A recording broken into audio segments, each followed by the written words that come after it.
SJC-12685, Commonwealth versus Christopher S. Fratantonio.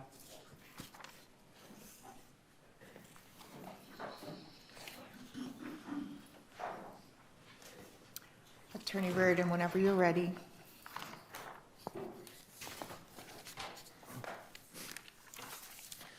Good morning, I think still, Your Honors. Attorney Ted Reardon for the defendant, Christopher Fratantonio.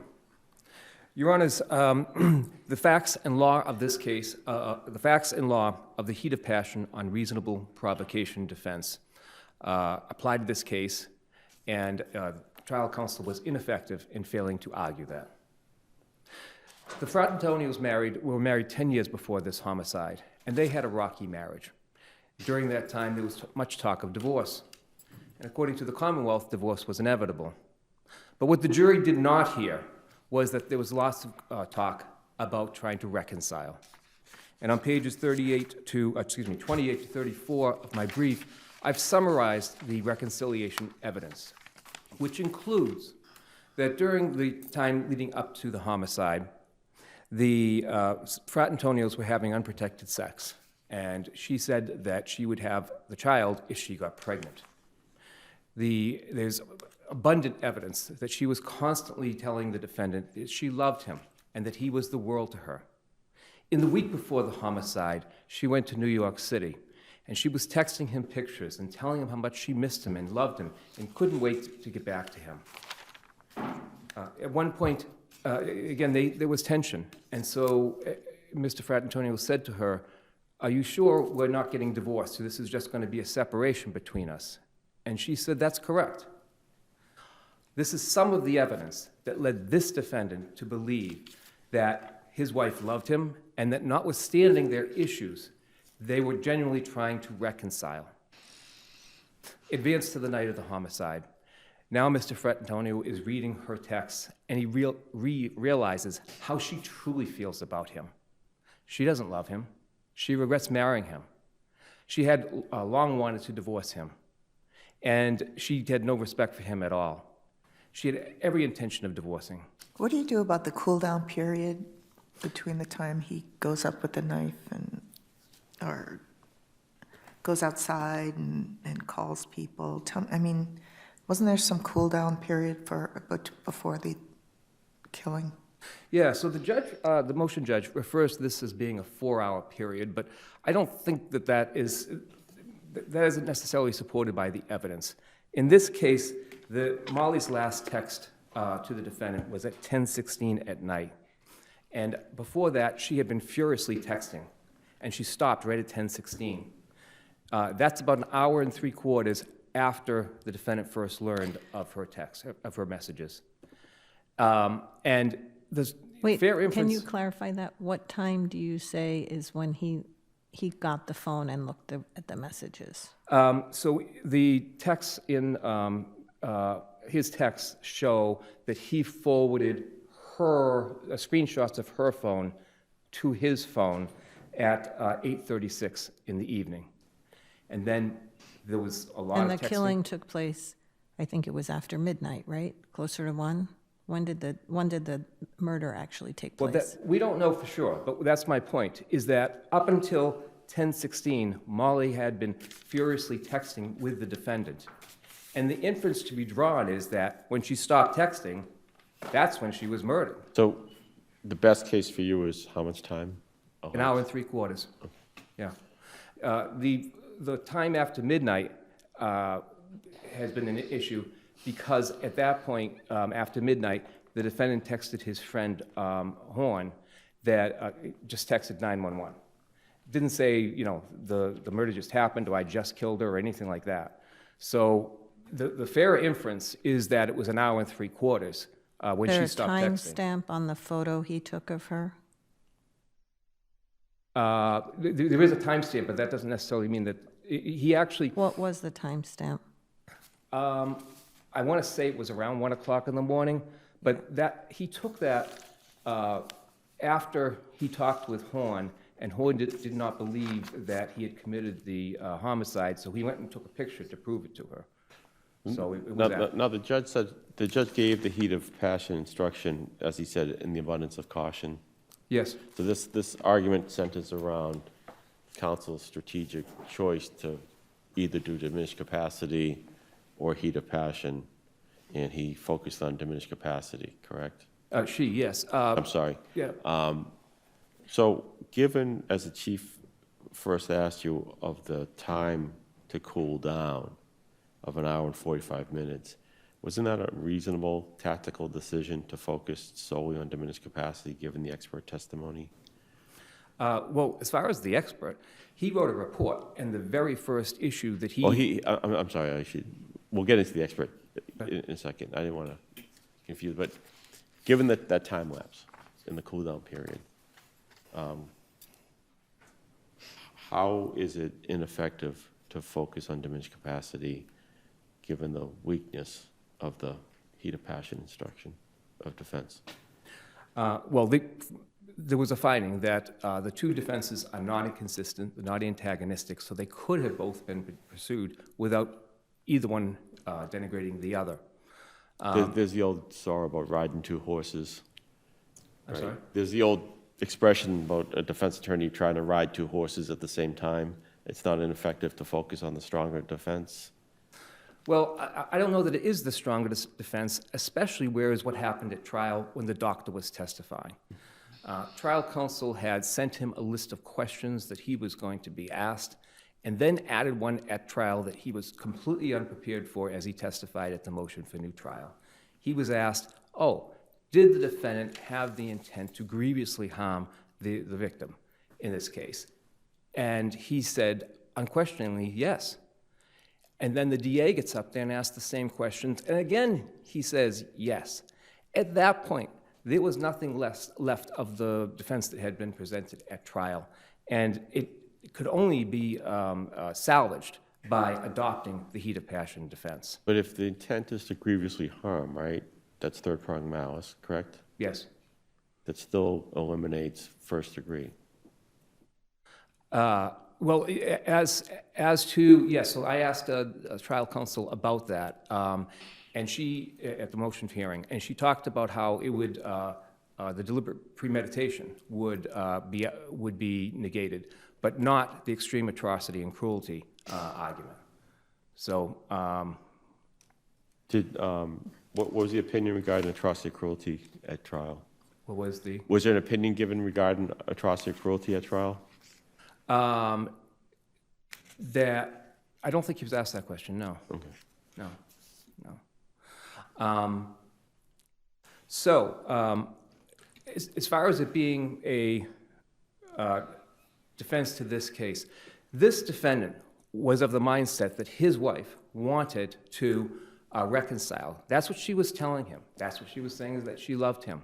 And then he finds himself in a situation of finding out, not just that was she lying about that now, but their entire, he testified at the motion for new trial hearing, that when he saw this, he said he felt like his entire marriage had been a lie. And it's that kind of shock of finding out when she's, they have this 10-year relationship, of finding out it was all a lie. That was reasonable provocation. How is that consistent with prior comments that he's going to kill her? Well, as to that issue, Your Honor, I would cite to the Schnapps case. And in the Schnapps case, in that case, the defendant had taken out a shotgun in a prior argument with his wife. He had threatened his wife with physical harm on more than one occasion, and he had purchased and loaded a pistol the day before the homicide. And notwithstanding those factors, this court remanded it, saying that the jury should have been charged on reasonable provocation. Right, there's the problem, though. They were charged on it. This is an ineffective assistance claim versus a failure to instruct. Yes, but as And far as given Ronke, I don't know how strong you're. I think your position gets weaker, but you got the instruction anyway. yes, but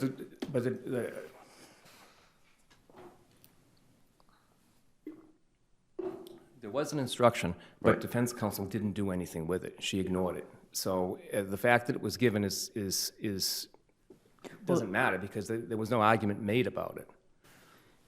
As far as the Schnapps case, I understand the Ronke case, how it affects a claim of a revelation of infidelity is no longer provocation. But I'm not citing the case for that proposition, the Schnapps case. What I'm citing it for is that, with regard, you raised the issue about his statements to other people about intending to hurt and all that. It's very analogous to Schnapps, that notwithstanding that he went out and bought a gun in Schnapps the day before and loaded it, the court still found that the jury could have found that there was heat of passion, notwithstanding those factors.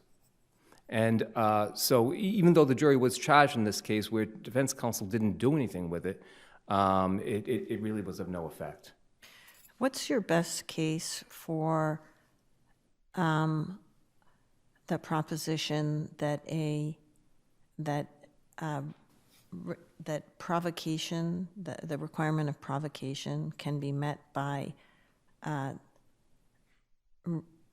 basically going out, getting someone's phone, and then reading surreptitiously and reading the phone messages on there? Is there, what's the closest case on those facts? Have we ever found anything like that to constitute provocation? Not literally on those physical facts, So but what would be the closest on the facts? the closest on the facts, well, it's the sudden knowledge of knowing that. But if you go to investigate something and then you find what it is that you're looking for, have we ever said that can be the basis for provocation for the heat of passion defense? Well, the reason why it wasn't like he had a general inquiry. It was his daughter who mentioned him about his mother, her mother, saying that he was going to leave by Wednesday. That's what prompted him to look at the phone. It wasn't like on his own. Okay, but that he was looking for decided this. to go then basically conduct an investigation. He sent their daughter up to the bedroom to get the phone surreptitiously. Then he used the password to get into the phone, and then he discovered something he didn't want to hear. Yes. Okay, I'm just asking for a case where something similar to that set of facts has been determined to be provocation sufficient to support a heat of passion defense.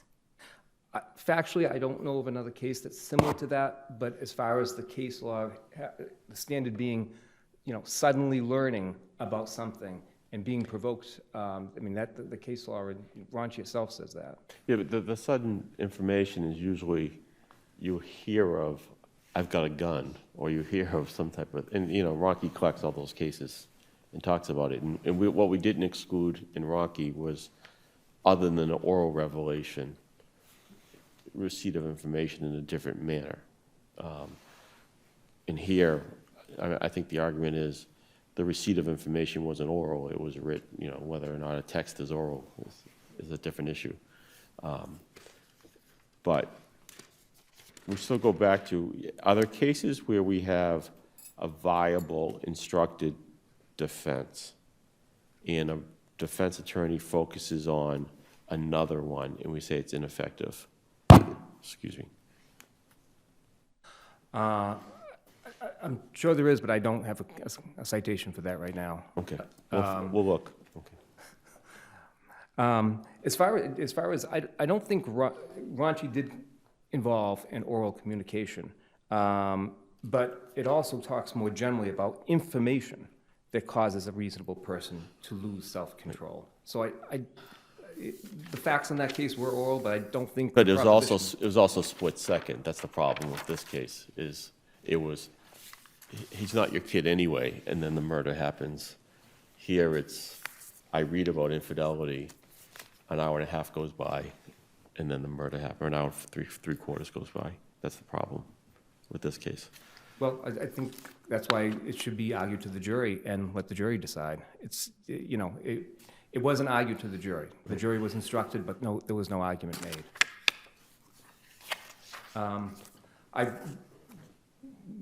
touched on this earlier, but again, the second major issue is the failure to prepare the doctor.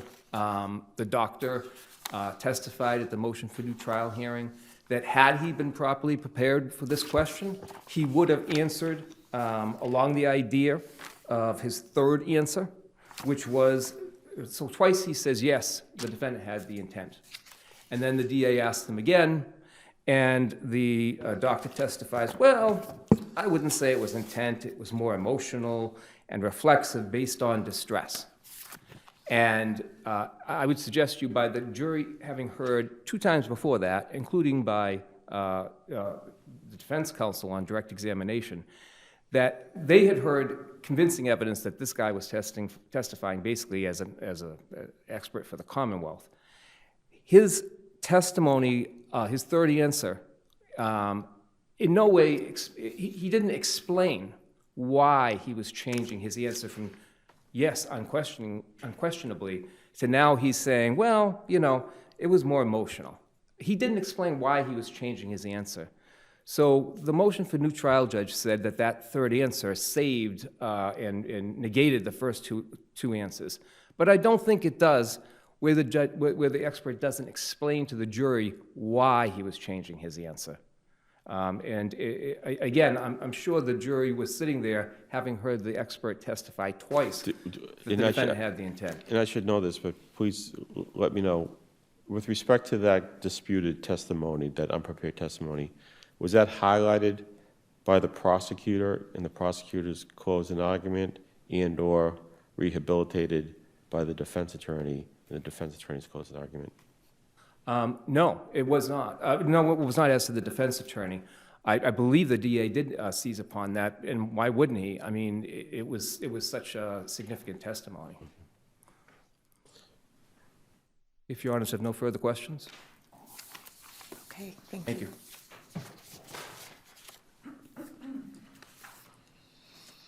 Okay, Attorney Moriarty. Good afternoon. May it please the court, Marina Moriarty on behalf of the Commonwealth. The defendant's sole issue on appeal is whether he received ineffective assistance of counsel. However, after a full evidentiary hearing and significant briefing, the motion judge properly concluded that trial counsel was not ineffective.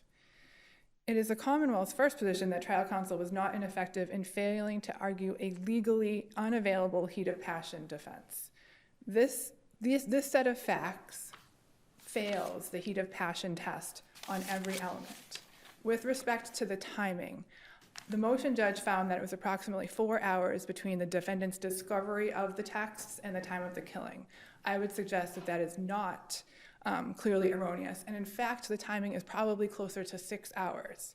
We have the text messages, which are in volume 5 of the appendix, which are the defendant's screenshotting his wife's cell phone to his cell phone. Those screenshots start at approximately 8:36. The defendant's statement that then says that he goes upstairs to give the phone back to his wife. He walks upstairs, has a conversation, returns the phone, and then walks back downstairs. Did the judge make any findings with respect to the heat of passion instruction when the judge gave the charge? I think he Or just denied said, the Commonwealth's request, or allowed the defense request? I think he just said that the motion judge just said that the trial judge gave it out of a quote-unquote abundance of caution. But do you know what the transcript says? I'm sorry? Do you know what the transcript says? At the trial. At trial. Yes, that is in fact what the judge said. That was Judge Nickerson, right? Yes. Okay. He had significant questions about whether it applied, and again, I think he gave it out sua sponte out of an abundance of caution. Okay. He, after walking upstairs, walks downstairs. The two continue to text by the defendant's own statements for 2 hours, and that's corroborated by the text messages back and forth. Again, by the defendant's own statement. This is the opposite of heat of passion. Then he goes on to ruminate about these text messages for an additional period of time. Then he picks up a knife. He walks outside. He smokes a cigarette. He calls someone. At some point in time, he puts down the knife before finally deciding to pick up the knife, walk up the stairs, and stab his wife 33 or 34 times as she's laying in bed with her small child. Your Honor, this is not a with respect to the timing, a reasonable person would have cooled off after 4 hours. So what was the defense then? The defense was diminished capacity. The defense attorney adhered to the defendant's objective, which was to get a conviction on voluntary manslaughter, and that was her obligation. But she was not forced to go by heat of passion. She was. We defer to the defense attorney's strategic judgment that in this case, focusing on diminished capacity, which would have, if it had been successful, dropped the charges down to a voluntary manslaughter because the defendant would not have been capable of forming malice necessary for first or second degree murder. What about the concession about grievous bodily harm? As the motion judge found, it wasn't the answer. The answer did not necessarily advance the defendant's case. However, when viewed as a whole, the answer put in context, both in, if you read the entire direct and then you read the cross, the expert was very clear in his opinion that this defendant was acting out of a primitive urge. And so that would have negated an intent to commit murder, intent to kill, or intent to commit grievous bodily injury. I don't think I have ever seen a case where one particular question of an expert in and of itself was ineffective assistance. This attorney strategically decided to focus on diminished capacity rather than heat of passion because it was a much more clinical defense. It was based on objective science, that this defendant had some sort of mental diagnosis, was suffering from potentially withdrawal from mental health defects, and didn't have to go through the truly gruesome facts. This is based upon, what was a diagnosis of anxiety, PTSD, and some TBI? In addition to dependent personality disorder. And he was prescribed various drugs at various times. And so she summons an expert. She summons medical records. She summons, and I think it's also worthwhile pointing out that this defendant indicated to her multiple times that he did not want to testify, which I think makes any heat of passion defense, even under the best factual scenario, much more difficult. So this defense attorney, in her judgment, instead of potentially disparaging the victim in this case, which she said she did not want to do, which she said it was going to be a difficult case to try, she had to try to keep the jury. So instead, she focused on objectively credible expert testimony and clinical facts. But that was error, right, to fail to go through all the testimony ahead of time with the expert? I don't. She specifically said that she asked that question because she knew that the defense, that the prosecution would ask that question. She prepped this witness, Your Honor. She indicated she met with him. The fact that he had a different understanding of what heat of passion defense was as opposed to an actual lawyer, I think, that's her judgment, not his. But I think one particular question in and of itself is not ineffective So assistance. what did the motion judge find as far as trial prep goes with the expert witness? He found that I don't know if he made any specific findings with respect to trial prep, but And what was the testimony? that she had met with him, that he thought it was a heat of passion case. She disagreed. That they met, that they discussed questions, and that she sent him an outline of questions. Which did not include this particular question. Correct. Again, it better practice, get all your questions out. But I think in this case, when viewing the record in its entirety, this one particular question in context certainly is not ineffective because the answer to the question ultimately is that he was acting in a primitive reactive way, which if the jury had credited the expert's testimony, whether it be on direct or on cross, would have negated an element of murder.